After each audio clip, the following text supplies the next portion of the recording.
Arestado ang dalawang individual at nakumpiska ang ilang armas matapos ang pagsisilbi ng tatlong search warrant kaugnay sa kasong RA 10591 o Comprehensive Firearms and Ammunition Act laban sa isang congressman, kanyang asawa at isang engineer sa compound ng isang kongresista sa Concepcion, Tarlac. Kinilala ang mga naaresto na sina Jeannie, ang manugang ng kongresista, at alias Jamie, security guard. Naging matagumpay ang operasyon sa tulong ng Philippine Army.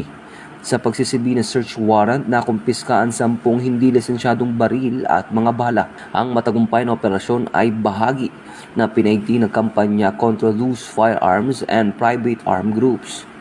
Ito ang bagong PNP para sa bagong Pilipinas. Serbisyong mabilis, tapat at nararamdaman.